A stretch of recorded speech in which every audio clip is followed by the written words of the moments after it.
Activez vos synapses. Activez vos synapses.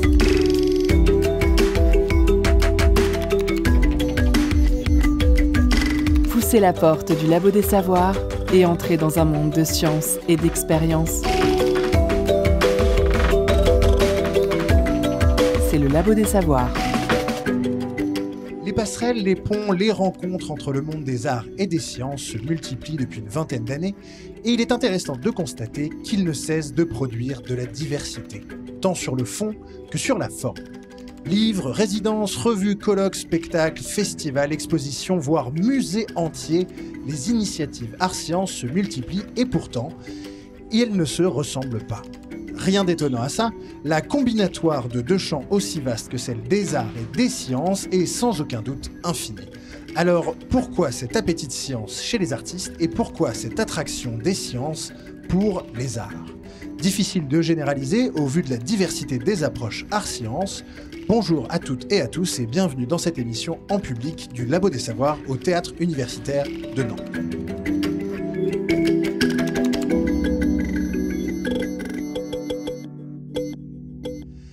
Alors, quel apport peuvent avoir des artistes dans des projets de recherche scientifique et inversement ? Pour pouvoir y répondre, nous nous intéressons aujourd'hui à un projet, celui de Mimi, pour modèle, imaginaire et incertitude. Un projet art-science-société, le dernier terme a son importance, qui livre aujourd'hui le fruit d'un travail au long cours pour cette journée de restitution publique. Pour vous en parler aujourd'hui, je suis avec Stéphanie Maeva et Sophie Pardo qui représentent l'équipe scientifique. Vous êtes respectivement chercheuse en modélisation et maîtresse de conférences en sciences économiques. Bonjour. Bonjour. Bonjour. Bonjour.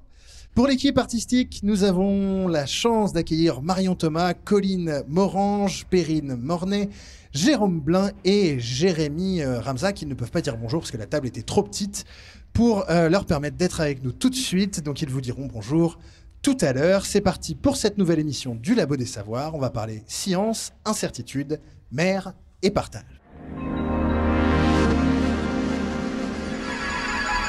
La science dans tous ses états au Labo des Savoirs.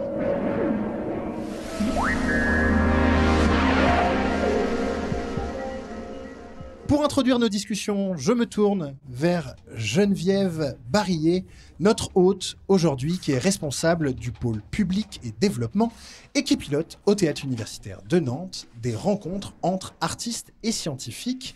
Bonjour Geneviève. Bonjour. Alors, depuis quand ces démarches de rencontres existent-elles au TU ? Cette démarche, elle existe depuis quelques temps maintenant, depuis 6 ans. Elle arrive à la direction de Nolwenn Billon. Mais ces démarches, elles ont commencé par être balbutiantes avant de prendre de l'ampleur et aujourd'hui d'arriver à quelque chose qui est plus visible, plus conséquent, plus facile aussi. Elles prennent quelle forme généralement ces rencontres ? Est-ce que c'est des rencontres, un chercheur, un artiste ? C'est une réunion ? C'est sous forme de résidence ? Non, on a développé différents projets, différentes manières de faire se rencontrer artistes et chercheurs de la première rencontre initiation BABA à des projets beaucoup plus importants de co-création et d'écriture commune. Ça commence, je dirais, par un collectif qui s'appelle le collectif Habiter le Théâtre, qui est fait d'enseignants-chercheurs qui viennent tester leur pratique pédagogique, leur pratique de recherche avec des artistes, mais sur des temps de workshop de 2 jours, d'une journée, ce qui leur permet déjà de commencer à travailler une rencontre avec un autre monde et d'autres pratiques. Pour les artistes intervenants, c'est également un espace où ils découvrent un univers qui les fait beaucoup fantasmer, mais qui ne connaissent souvent que de loin. Est-ce que vous avez l'impression que vous, en tout cas au TU, l'enjeu, c'est un enjeu de création artistique ou un enjeu de partage des connaissances scientifiques, ou est-ce que ça se joue à chaque projet ? Ça se joue à chaque projet, c'est vraiment un entre-deux. C'est-à-dire que lorsqu'on met en place des résidences recherche, qui sont des résidences d'artistes qui viennent travailler sur un sujet, chercher de la matière, qui nous disent moi j'ai ce questionnement qui peut être le merlu. J'aimerais rencontrer des gens qui bossent sur le merlu. Là, c'est vraiment un projet de création artistique qui vient se nourrir d'un travail de recherche. En revanche, quand il s'agit de faire se rencontrer un artiste et un chercheur pour qu'il crée une forme, une conversation de 20 minutes, 40 minutes, là, au départ, c'est une démarche du chercheur. On fait un appel à projet auprès des chercheurs, d'envie, d'expérimentation, de se bouger, de partager. Cependant, la forme est très libre. Et souvent, on est sur quelque chose qui ne se définit ni comme scientifique, ni comme artistique, mais vraiment comme le produit d'une émulsion entre ces deux domaines. C'est vraiment une vie culturelle qui émerge des territoires. On sent que suivant les acteurs culturels présents sur un territoire dans lequel il y a des disciplines scientifiques qui sont présentes, les projets vont être différents. Ici, au TU, c'est le théâtre universitaire de Nantes. Peut-être qu'ailleurs, c'est un musée d'art contemporain qui prendra cette place-là. Ailleurs, exactement. Un autre musée. Eh ben, merci beaucoup et merci encore une fois pour l'invitation. Je me tourne vers Sophie Bardot. Vous êtes donc maîtresse de conférences en sciences économiques. Vous êtes directrice adjointe de l'Institut universitaire mer et littoral de Nantes Université. On va s'intéresser dans le cas précis du projet Mimi à ce qui vous a poussé à interagir avec des artistes dans votre projet de recherche. Mais tout d'abord, j'aimerais que nos auditeurs puissent se représenter un petit peu la dimension scientifique du projet qui vise à partager la représentation des connaissances et des incertitudes des socio-écosystèmes marins. Alors c'est quoi un socio-écosystème ? Alors d'abord, bonjour à toutes et à tous. Un socio-écosystème, ça va être le nom qu'on va donner à un assemblage, donc à un système qui va réunir à la fois le système écologique, donc là dans notre cas c'est le système écologique marin, et les activités humaines qui vont se dérouler sur le même espace. Alors on pourrait penser que c'est assez naturel que l'homme est dans l'écosystème, mais c'est pas tout à fait naturel. Donc on précise socio-écosystème. Alors ça peut être des espaces, enfin des entités à géométrie variable selon l'intérêt de la question qu'on se pose. Si on donne l'exemple par exemple du projet Mimi, on s'est intéressé à un socio-écosystème particulier qui tourne autour de la gestion des pêches. Donc on a l'écosystème du golfe de Gascogne, dans notre cas, comme un des terrains d'études, mais ce n'est pas le seul. Et puis ensuite, on va s'intéresser à toutes les activités qui vont être impactées par la pêche. Voilà, et en particulier par les mesures de réglementation des pêches. Donc ça peut être les aires marines protégées, ça peut être les éoliennes en mer, puisqu'elles nous concernent sur notre territoire. Et dans la partie écosystème, pareil, on peut la réduire à des notions d'intérêt, par exemple les espèces qui sont impactées par la pêche, donc ça inclut les poissons mais aussi les habitats, ou alors considérer l'ensemble de l'écosystème marin. Donc les êtres humains font partie de ce grand écosystème marin, c'est un des acteurs. C'est pour ça qu'aussi il y a des économistes dans vos projets de recherche. Alors je me tourne aussi vers Stéphanie Maevas. Vous êtes chercheuse en modélisation à l'IFREMER. Le but de vos recherches est de produire des outils d'aide à la prise de décision pour la gestion des écosystèmes marins. Oui, on dira même la gestion des pêches. La gestion des pêches. C'est un sujet qui est riche, qui est passionnant, qui pop régulièrement dans l'actualité et qui peut être assez conflictuel. Pour que les résultats de vos recherches soient bien appréhendés par les politiques, par les acteurs de la pêche, par le grand public, vous avez identifié que la question de l'imaginaire de la mer était centrale. Pourquoi cette question de l'imaginaire ? Il y a toute une approche un peu rétrospective. En fait, dans plusieurs projets en amont, on avait eu cette réflexion sur quels étaient les éléments qui permettaient de caractériser ces socio-écosystèmes. Et entre autres, dans le golfe de Gascogne, on avait fait un exercice de prospective, de réflexion collective interdisciplinaire pour caractériser les éléments importants du socio-écosystème. Et ce qui était ressorti, c'était un compartiment qui était les imaginaires et qui suscitait beaucoup d'interrogations parce que même au sein de toutes ces disciplines, tout le monde n'y mettait pas la même chose. Donc c'est là qu'est ressortie en fait cette thématique, cette réflexion sur les imaginaires. Alors, j'aimerais qu'on s'attarde peut-être un instant sur l'idée de modèle qui n'est pas forcément facile à comprendre pour tout le monde. Aussi pour comprendre pourquoi il y a autant de disciplines qui tournent autour de cette problématique de la modélisation. On parle d'une représentation donc théorique, informatique, mathématique, qui est irriguée par des données, c'est bien ça ? Oui, alors on va dire que la première définition qu'on donnerait d'un modèle, c'est avant tout une représentation simplifiée de la réalité.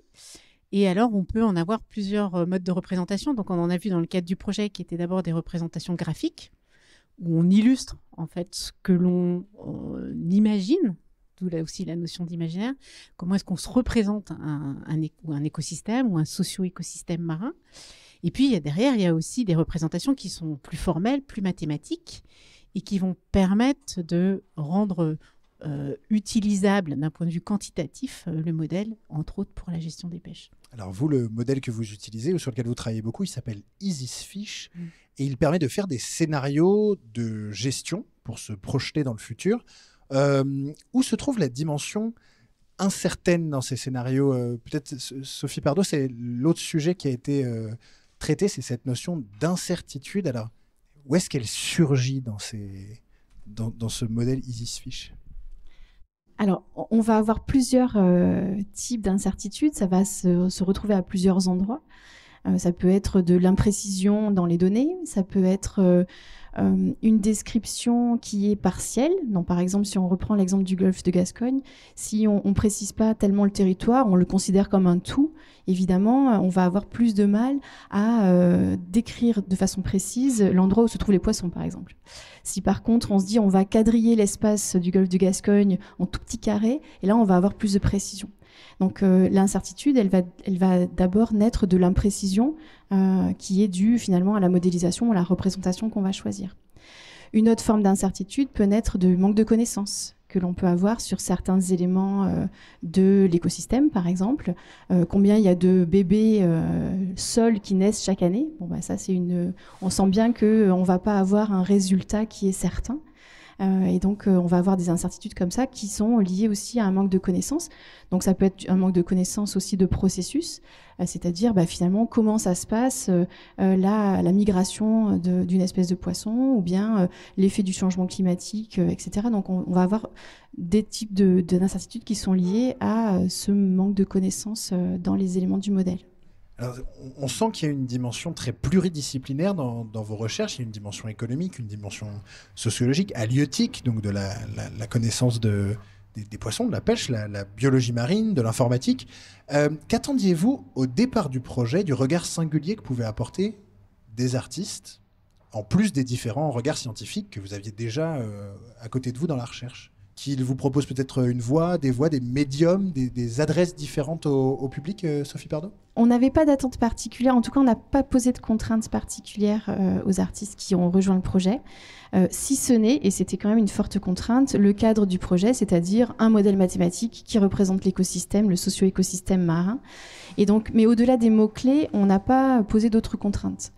Ce que l'on attendait, c'était de voir finalement, de confronter d'une part les processus de création, de recherche, puisqu'il y a quand même une grande similarité dans la manière de travailler finalement, même si les objets sont différents et les rendus sont différents, mais il y a le processus de création et de recherche que l'on retrouve de part et d'autre avec les différents protagonistes. Vous étiez curieuse de ça? Vous vouliez voir comment eux allaient s'en emparer pour créer, pour imaginer?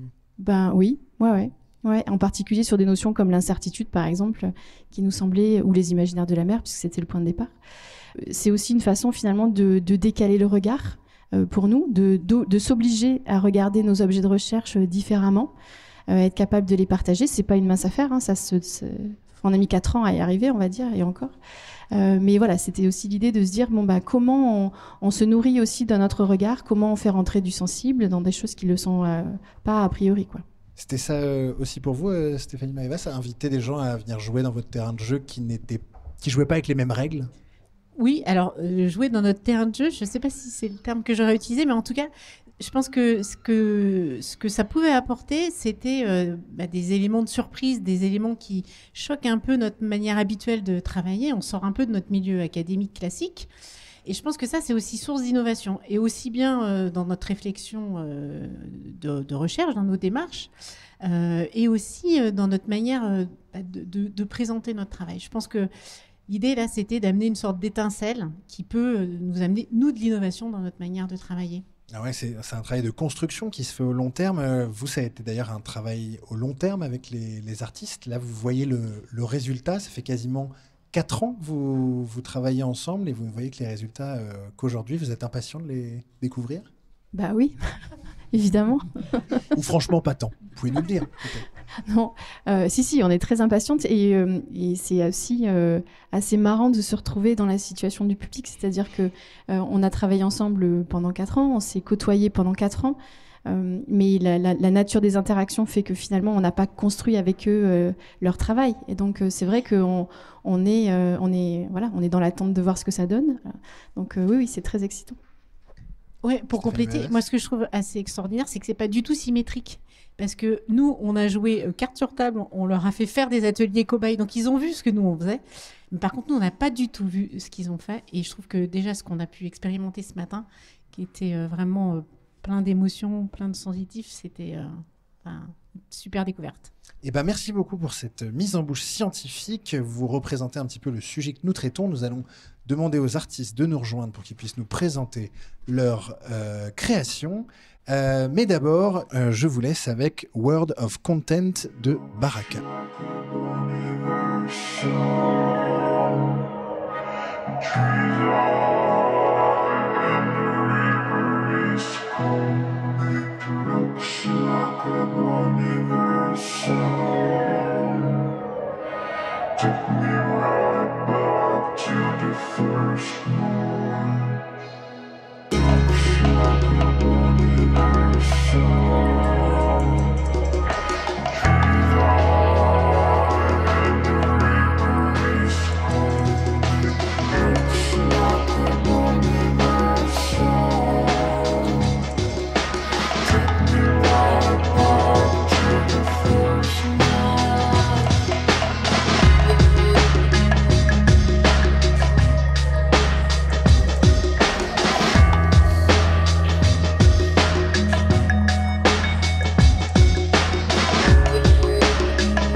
C'est bon à savoir. C'est bon de savoir. C'est le Labo des Savoirs. Vous êtes de retour au Labo des Savoirs et nous explorons les incertitudes dans le projet Mimi, modèle imaginaire et incertitude.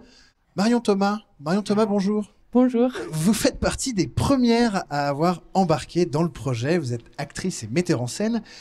Vous présentez aujourd'hui votre création, le Merlu moyen. Mais avant d'en parler, quelques mots sur le carnet de bord que vous avez écrit avec Corinne Morange, qui est juste ici.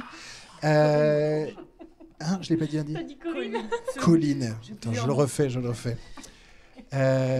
Vous présentez aujourd'hui votre création, le Merlu moyen. Mais avant d'en parler, quelques mots sur le carnet de bord que vous avez écrit avec Corinne Morange. Une manière de documenter le projet. C'est passionnant de vous lire et puis c'est très drôle. Donc j'invite tous les auditeurs à aller le voir. Dans le premier chapitre, vous démystifiez un peu les attentes de certains chercheurs qui comptent sur vous pour être leur relais, pour être leur porte-voix auprès du grand public. Effectivement, mais je pense que c'est quelque chose, qu'en tout cas c'est quelque chose qui est partagé, qu'à la fois les artistes ont des visions préconçues du travail des scientifiques et qu'à l'inverse les scientifiques ont des vues préconçues sur le travail d'un artiste. Et je pense qu'en fait, quand on en vient à des sujets aussi sensibles et aussi déprimants que le changement climatique ou que la disparition des espèces et ce genre de choses, on a tous envie d'avoir une solution un peu clé en main. Et que c'est vrai que parfois j'ai pu lire dans la relation que j'ai eue avec certains scientifiques ou les discussions que j'ai eues avec certains scientifiques, de pouvoir apparaître comme cette espèce de petite fée à qui on pourrait juste inoculer le virus. Et puis comme ça, après, elle l'inocule aux gens. Et puis on n'a plus besoin de s'inquiéter. Et puis la parole, alors qu'en fait, c'est vachement plus compliqué que ça. Parce que sinon, ça serait déjà fait. Tout serait déjà sauvé si c'était si simple. Oui, et puis le théâtre, ce que vous racontez aussi, vous n'avez pas forcément l'impression de parler à la masse, quoi, de parler aux gens, si c'est ça l'attente des chercheurs. Je pense qu'en fait, déjà, c'est compliqué de se dire la masse, les gens, qui sait, comment ça existe. En fait, c'est une notion qui est hyper floue. Et puis, en plus de ça, effectivement, au théâtre, dans le sens où il y a plein de types de théâtre différents et que tu ne parles pas au même type de public quand tu fais des spectacles subventionnés ou quand tu vas jouer dans les écoles ou encore quand tu fais du théâtre de rue, par exemple. Alors vous, la science, c'est quelque chose qui est très présent dans votre travail et depuis longtemps. Généralement, c'est votre curiosité personnelle qui vous amène au sujet dont vous parlez dans vos spectacles. Qu'est-ce que ça change d'être au contact direct des chercheurs, de la recherche qui est en train de se faire là ? Moi, quand je fais des projets à l'extérieur de ce projet-là, j'interviewe souvent des chercheurs pour avoir de la matière. Là, ce qui change, c'est que je bois des cafés avec eux.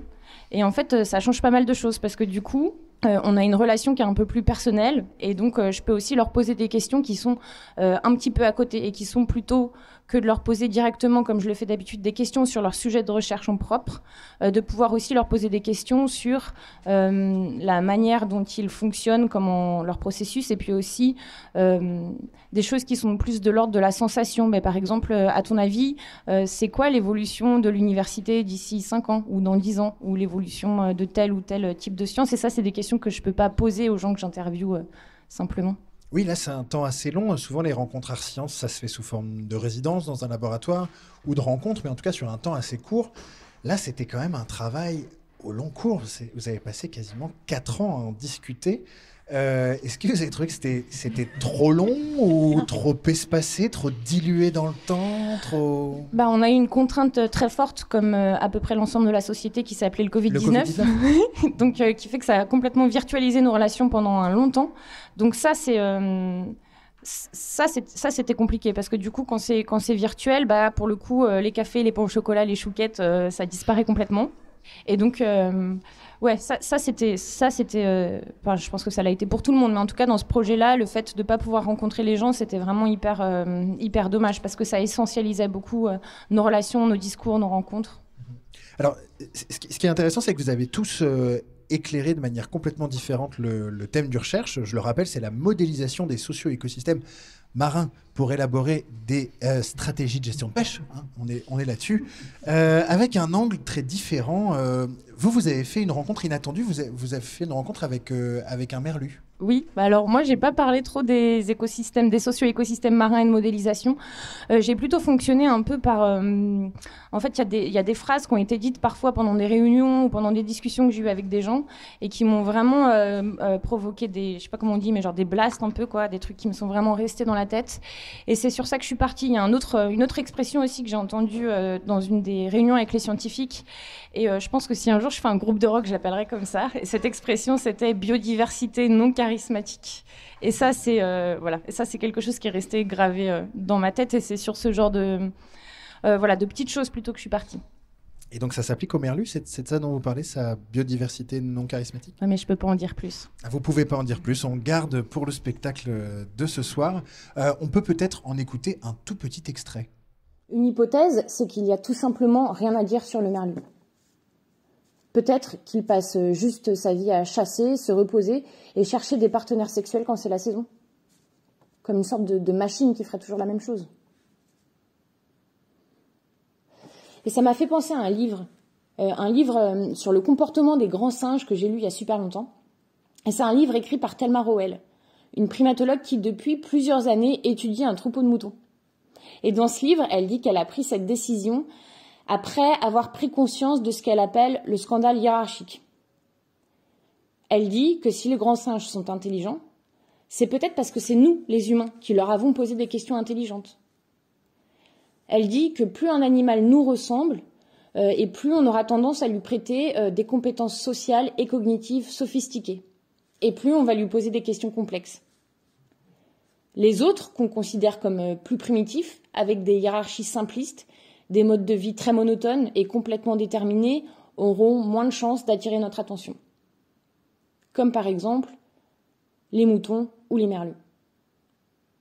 Pendant une autre réunion avec les scientifiques, je les ai entendus utiliser une expression qui s'est gravée dans mon esprit. C'était biodiversité non charismatique. En fait, grosso modo, ça dit la même chose. En tant que chercheur ou chercheuse, c'est plus facile d'avoir des fonds pour étudier les dauphins ou les baleines que les merlus ou les microalgues. Et j'ai noté ce jour-là dans mon carnet, CF, biodiversité non charismatique. Bonjour Colline Morange. Bonjour. Bonjour, vous avez proposé ce matin et vous rejouerez demain soir devant un public plus large votre conférence performée intitulée « Représenter l'incertitude ». Ce format de la fausse conférence, c'est quelque chose que vous avez déjà exploité dans votre travail théâtral, mais au contraire de Marion, vous rapportez, vous, que vous étiez plus éloigné de la science. C'était quelque chose que vous utilisiez moins dans votre travail théâtral. Disons qu'une des choses qui revient plus souvent dans mon travail, c'est-à-dire les sciences humaines plus, mais pas la science dure, même si c'est quelque chose qui m'intéresse. J'ai plutôt tendance à aimer raconter comment la société se reflète à l'intérieur des individus ou comment des valeurs du monde peuvent circuler intimement ensuite et qu'est-ce que ça crée comme type de comportement humain. C'est un peu ce qu'on peut retrouver dans pas mal de mes spectacles. Mais après, la curiosité de sortir de mes habitudes m'a poussé à vouloir participer à ce projet aussi. Donc, c'était intéressant. Et puis, la forme conférence me semblait intéressante par rapport à ça aussi pour décaler la prise de parole artistique. Ce qui m'intéresse aussi, c'est de créer des formes qui ressemblent pas forcément à des spectacles de théâtre. Alors, vous racontez aussi que vous avez fait une rencontre, c'est plus avec la notion d'incertitude qu'il y a dans les modèles informatiques. Ça vous a un peu déplacé, que vous avez remis pas mal de choses en question en se disant que si même un modèle qui est travaillé par autant de spécialistes pendant autant de temps a sa part d'incertitude, quel impact la notion d'incertitude peut avoir dans nos vies à nous? Oui, alors après, je pense que il y a plusieurs choses en fait, et c'est un peu le côté errant de la performance que je propose, c'est que c'est plus une dérive qui suit un peu les circonvolutions de pensée que m'ont amené à penser le projet. Je pense qu'il y a plusieurs choses. Il y a eu à la fois une envie via ces modèles je le dis dans la perf, de me reconfigurer, et c'est une espèce d'envie d'apprendre à penser autrement, de réfléchir ou de regarder le monde autrement, et c'est ce que m'a amené à faire ce projet Mimi.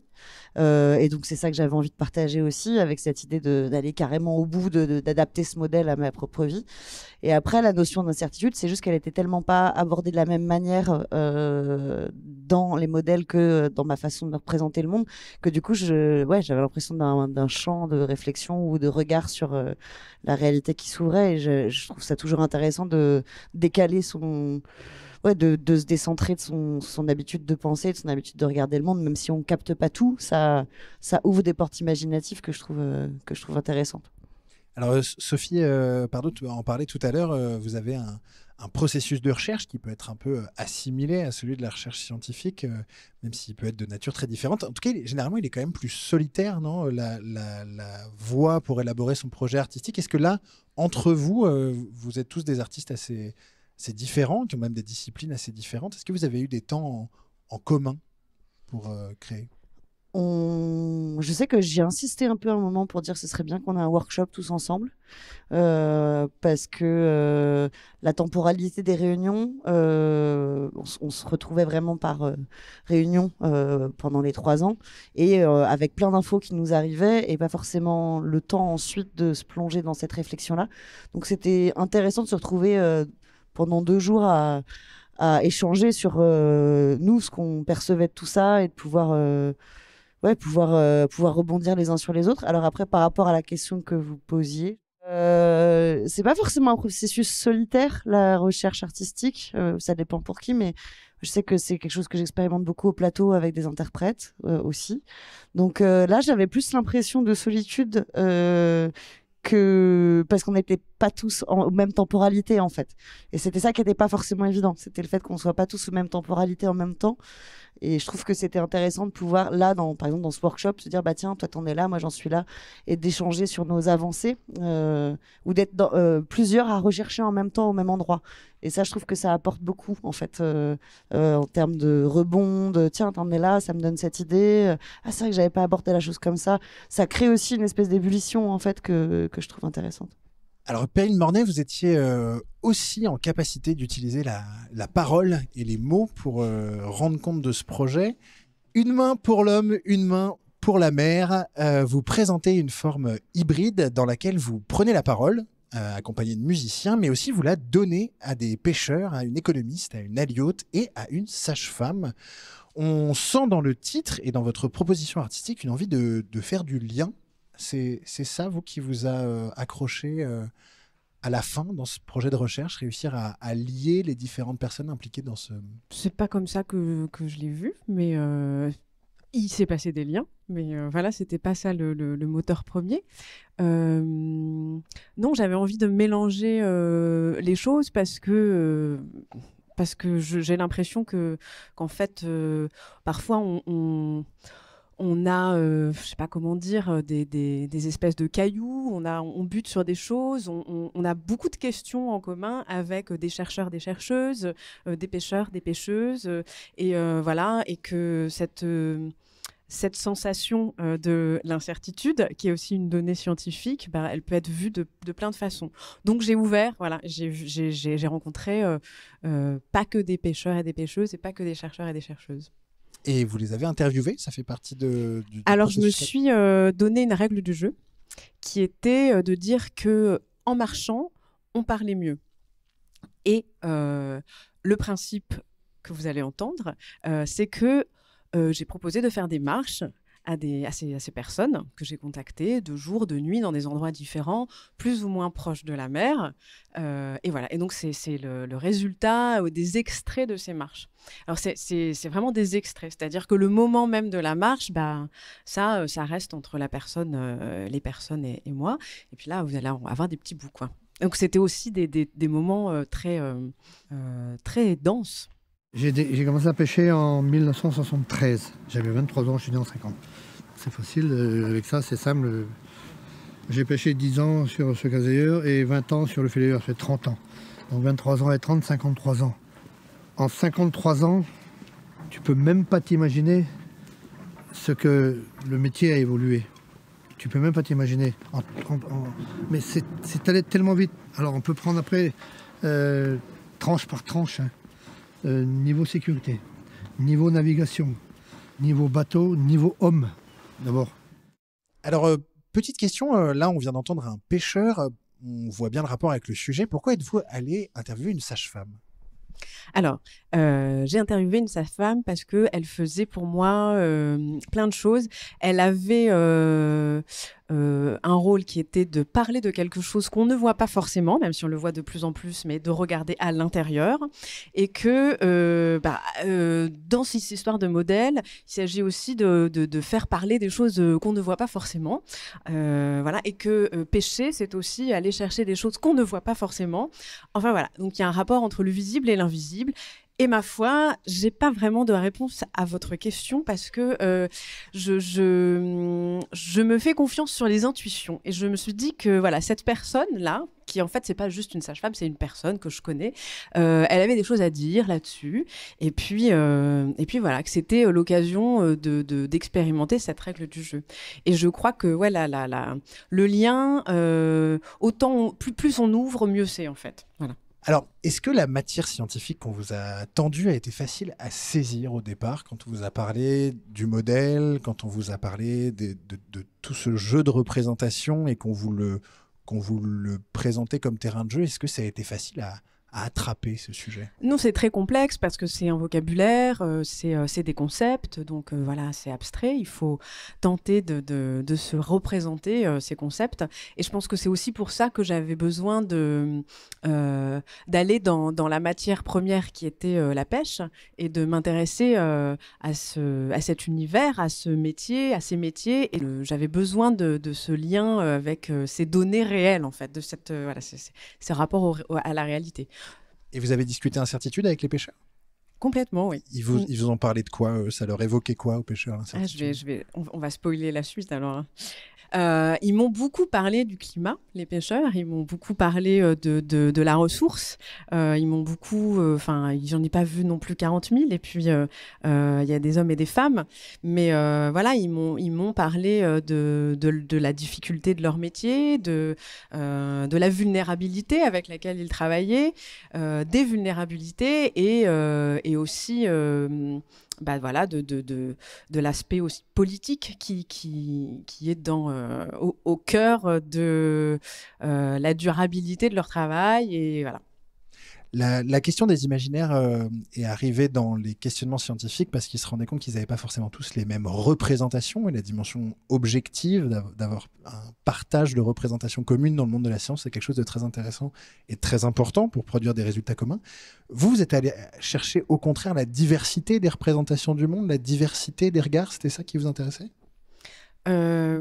Ouais, et je suis même allée, je crois, chercher, peut-être que la sage-femme revient là, la diversité des perceptions. En fait, je crois qu'il y a quelque chose qui revient beaucoup, et dans cette marche-là aussi, c'est-à-dire, je n'ai pas juste rencontré ces personnes en face à face, on a partagé un temps, on a partagé une lumière, un moment, un paysage, des sons, et voilà, et ça, je crois que c'était quelque chose que je voulais faire commun, en fait, avec tous, quoi. Enfin, toutes et toutes les personnes que j'ai pas sélectionnées. Enfin, voilà, des fois, ça se passe comme ça, quoi. La rencontre en elle-même est un art. Merci beaucoup.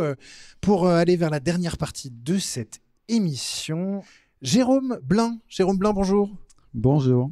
Vous êtes photographe et vous êtes le 4e artiste de ce projet Mimi.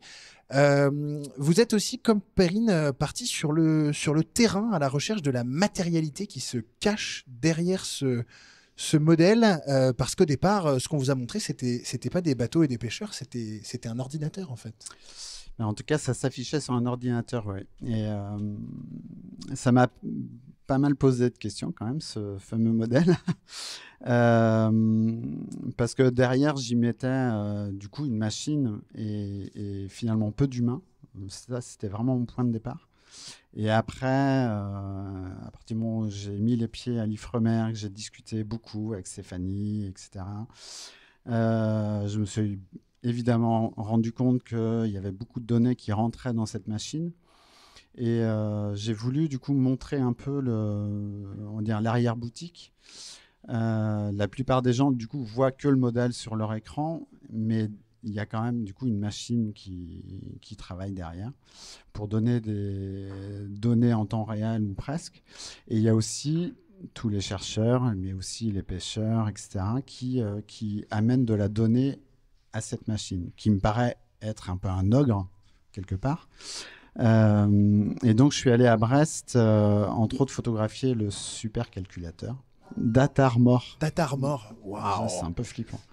Et vous l'avez pris en photo comme un sujet, comme un personnage? Voilà, ouais, je l'ai pris en photo comme un sujet. Donc, j'ai essayé de montrer un peu ce monde presque vivant, en tout cas, qui produit des données et qui aide finalement ensuite à mettre des quotas de pêche, etc. Mais c'est quand même une machine de la mémoire. Et j'avais envie de montrer ça, de montrer aussi les notes, entre autres de Stéphanie, qui a modélisé... Les notes écrites à la main. Voilà, donc il y avait quand même aussi un retour à l'écriture à la main avant de passer à l'informatique. Donc voilà, toute cette partie finalement cachée que personne voit ou peu de gens voient. Donc ça, c'est la partie informatique. Vous avez voulu mettre d'autres types d'images que le derrière de l'ordinateur ou les notes à la main qui vont ensuite donner le programme. Vous avez représenté aussi des êtres vivants Voilà, des êtres humains et puis des poissons aussi. Voilà, un peu moins vivants. Un peu moins vivants. Alors, les êtres humains, c'était justement par rapport aux données qui arrivent dans le modèle. Et entre autres, Célina qui est là, Paul, etc. Il y a eu plusieurs personnes qui m'ont aidé. Et voilà, eux, ils font de la recherche, c'est des scientifiques.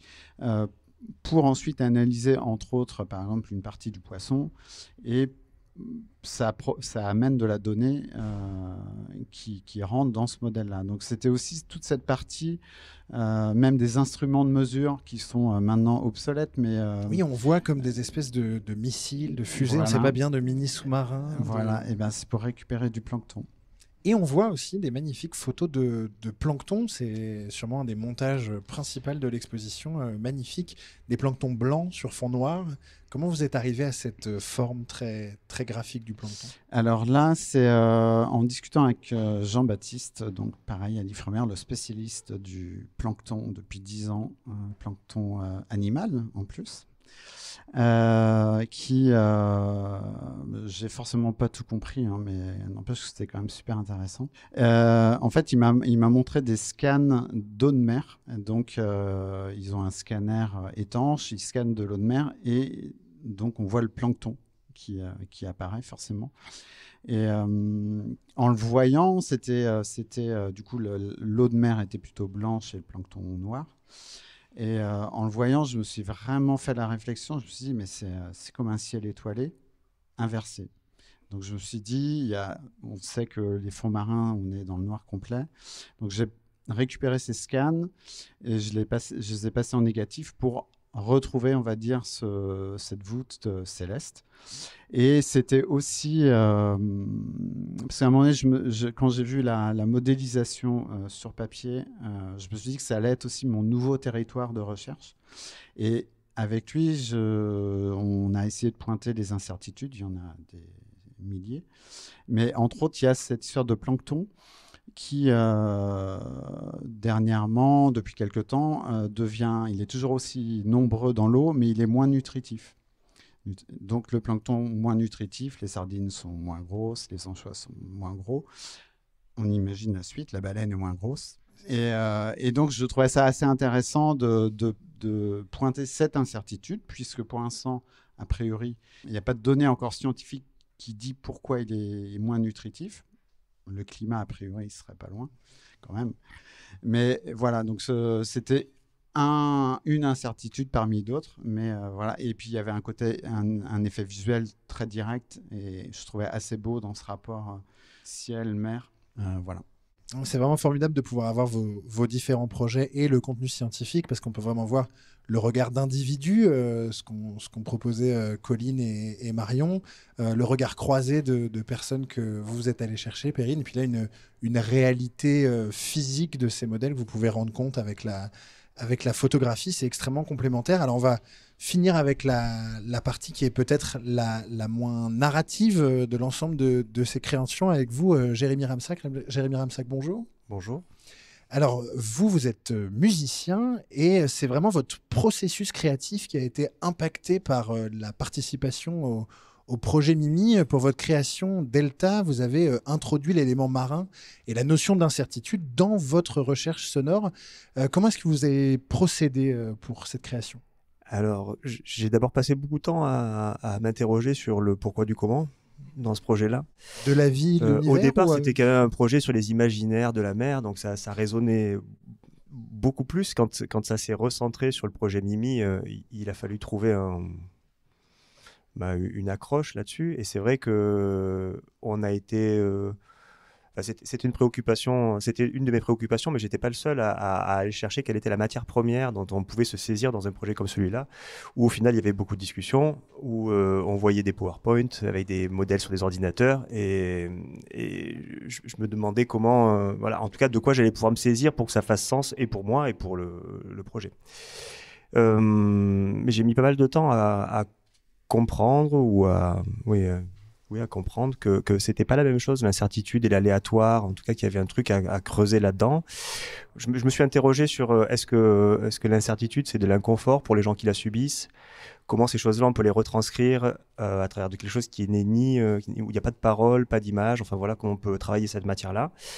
Et puis, du coup, comme il n'y avait pas vraiment de matière première évidente, je me suis dit qu'il fallait aller la chercher moi-même. Donc, j'ai plongé et un micro et un musicien dans l'eau, là, avec des instruments. Alors, donc, quand on voit votre performance, on voit surtout des machines aussi, vous, en face d'ordinateur, un peu comme les chercheurs. D'où venait cette matière qui est rentrée dans votre ordinateur, du coup? Quel genre de musicien vous êtes allé immerger dans quel milieu? Alors, j'ai plongé un micro dans la mer. Voilà, ça c'était la première matière.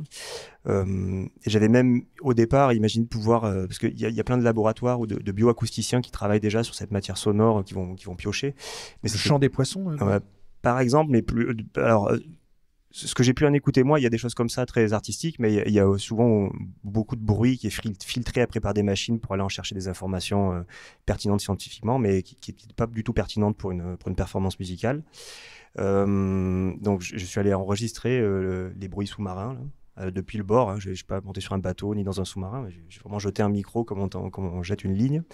Et puis j'ai plongé un percussionniste dans une piscine avec ses instruments de percussion. Avec toute la batterie et tout ça? Alors pas avec la batterie, mais avec tout ce qu'on a pu trouver qui craignait pas l'eau. Ok. Voilà. Et donc ça nous a fait une grosse base de sonorité première que j'ai pas du tout exploité telle quelle, mais plutôt en allant chercher. Et donc c'est peut-être un peu là qu'il y a le processus créatif, là, d'aller chercher dans ces choses-là, non pas se dire qu'est-ce que j'en attendais, qu'est-ce que j'allais essayer de leur faire raconter, mais plutôt qu'est-ce qu'elle proposait, en passant par des machines, qu'est-ce que ça donnait, et comment se saisir de ces choses-là qui étaient un peu...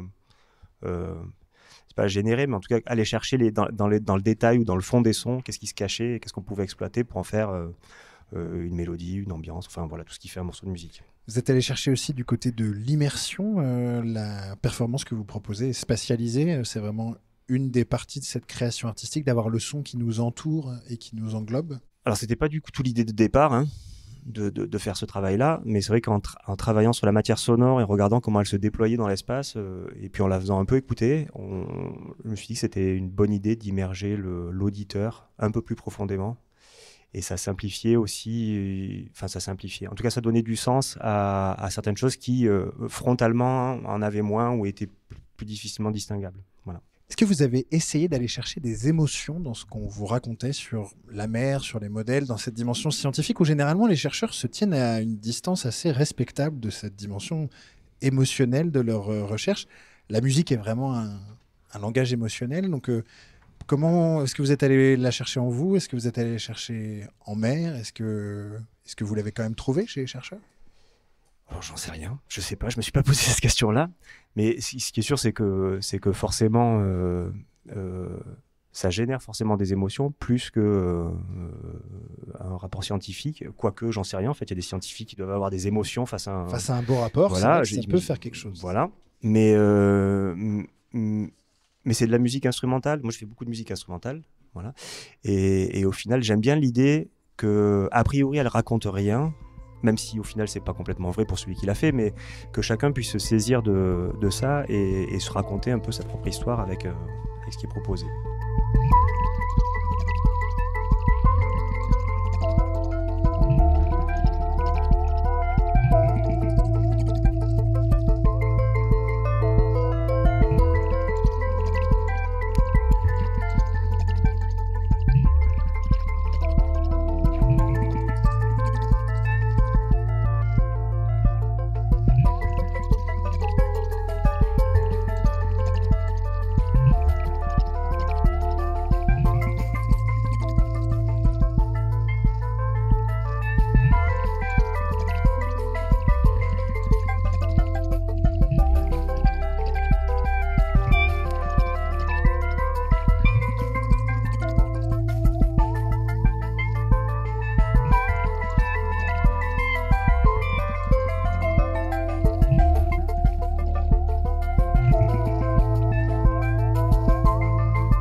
Eh bien, merci beaucoup à tous pour se diriger doucement vers la conclusion de cette émission. Je voulais revenir rapidement avec Stéphanie Maevas et Sophie Pardo.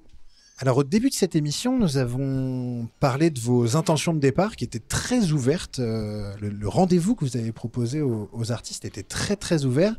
Il y avait quand même cette envie de s'adresser au grand public. C'est quand même une joie de pouvoir se dire que ça a donné vraiment un résultat, même si ce n'est pas ce que vous attendiez, et qui va être montré face au public. Est-ce que vous avez identifié, au terme de ce projet de recherche, d'autres apports effectifs ou potentiels que pourrait avoir la collaboration de scientifiques avec des artistes ? Alors, je pense qu'on est encore un peu jeune. On n'a pas encore tout digéré de ce qui est en train de se passer, d'autant plus que les performances, on ne les a pas encore toutes découvertes. Vous êtes encore dedans, là. Mon impression, c'est que ça nous ouvre aussi d'autres manières de présenter nos résultats scientifiques. Et pas simplement dans un esprit de vulgarisation. J'ai l'impression que ce regard que les artistes nous proposent, peut nous amener en fait à nous poser des questions sur comment est-ce qu'on pourrait mixer des approches peut-être plus émotionnelles avec des approches scientifiques rigoureuses, parfois ardues, pour présenter ces résultats à notre communauté scientifique, rester dans un cadre scientifique. Donc réfléchir à une mixité dans la manière de présenter nos résultats. Et en tout cas, moi, c'est une vraie question que je me pose et que j'aimerais bien approfondir. Je trouve qu'il y a quand même un élément qui est important, c'est que, à mon avis, chacun garde sa place. C'est-à-dire que moi, je suis scientifique, je me sens pas du tout artiste et j'ai pas envie d'aller dans le domaine de l'art. Je me sens pas les compétences pour et je trouve que c'est pas mon métier. Donc je trouve que ce qui est intéressant, c'est aussi de voir comment, en étant chacun à sa place, chacun son métier, chacun sa discipline, comment est-ce qu'on pourrait réussir à mixer ces approches pour qu'on ait plus d'impact en fait dans la manière de présenter nos résultats. Alors, Sophie Pardo, est-ce que la manière dont vous avez livré vos résultats aux artistes, qui sont d'une certaine manière des membres de la société, c'est un projet Art, Sciences, Société, est-ce que vous avez eu l'impression qu'ils ont résonné avec des thèmes sociétaux un peu inattendus, ou alors de manière trop prégnante, où vous vous êtes dit mais c'est pas ça le sujet dont je voulais vous parler? Ce qui m'a particulièrement touchée dans le travail et dans la restitution, à la fois en découvrant les premières formes qu'on a découvertes, mais c'est pas terminé, mais aussi en faisant un travail un peu rétrospectif, en regardant d'où on est parti et où on arrive. C'est, pour moi en tout cas, la manière dont ça a modifié la manière d'appréhender l'objet de recherche, plus que les résultats.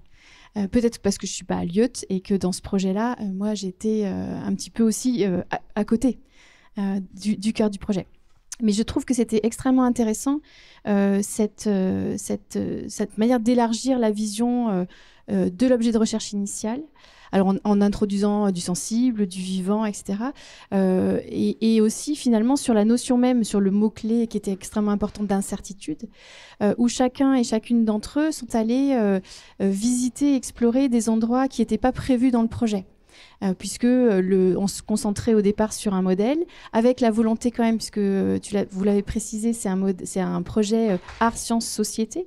Donc l'idée, c'était déjà quand même de diffuser des résultats de recherche avec un objet qui était le modèle. Et finalement, cette collaboration, cette rencontre, nous permet d'élargir cette vision de l'objet, que le socio-écosystème, il prend une dimension qui n'était pas directement dans le modèle, avec finalement la manière de l'écouter, la manière de le vivre aussi, puisque Perrine Mornay est allée finalement au plus près de ceux qui travaillent la mer, qui sont représentés par des activités, ou en tout cas qui sont un petit peu dépersonnalisés dans les modèles. L'objet de recherche est resté le même, mais je trouve que, en tout cas, de mon point de vue, c'est ça que ça apporte. C'est élargir la vision de l'objet, le représenter différemment et du coup nécessairement se poser des questions un peu différemment avant même de penser à comment on va poser les résultats. Et pour répondre à votre question initialement, où est-ce qu'on aurait envie d'aller? Peut-être justement, moi j'avais envie que mes étudiants soient là en fait. Voilà, pour aborder les problèmes aussi de cette façon-là, et pas simplement, encore une fois, sur les résultats, mais sur qu'est-ce que c'est que l'objet de recherche, qu'est-ce que c'est que cet écosystème, ce socio-écosystème, qu'est-ce qu'on en raconte, et qu'est-ce que ces prestations, ces propositions artistiques nous racontent en fait de cet objet. Voilà. C'est de créer un cadre culturel qui permet d'échanger autour de ces questions-là. Oui, et qui permet de s'émanciper aussi de certaines connaissances, Et après, pour mieux y revenir, puisque comme disait Stéphanie Maevas, on reste dans notre spécialité et on ne peut pas aller sur des champs qui ne sont pas les nôtres. Mais c'est plutôt la clé d'entrée, finalement, dans le sujet qui me semble tellement plus élargi avec cette vision-là.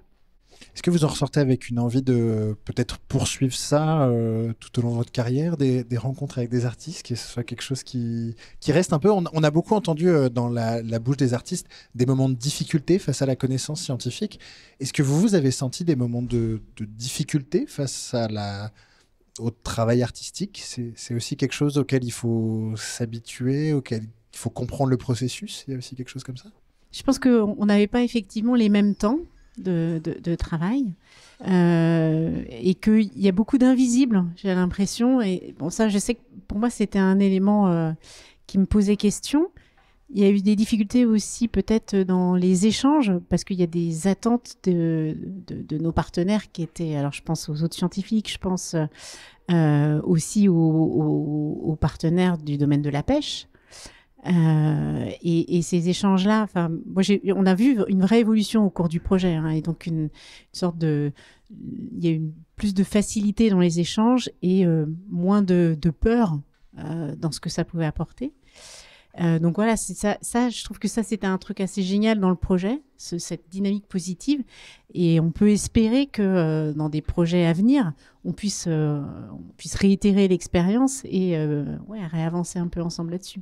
Les artistes du projet ont été très, très généreux et fait des propositions qui étaient drôles, qui étaient sensibles, qui étaient claires, et c'était pas forcément rajouter la difficulté de l'art contemporain très théorique à la difficulté de la compréhension des sciences. C'est en tout cas en termes de spectateurs un plaisir de pouvoir assister à cette restitution. J'invite nos auditeurs à aller voir sur le site du projet Mimi, projet-mimi.fr, si vous voulez découvrir plus les créations qui ont été faites, pour y lire également les modèles graphiques, les découvrir qui ont été réalisés au cours du projet pour se représenter le modèle sous forme graphique. Vous pourrez aller voir les résultats des ateliers qui ont été menés avec des professionnels de la pêche et lire le formidable journal de bord de Marion Thomas et Colline Morange.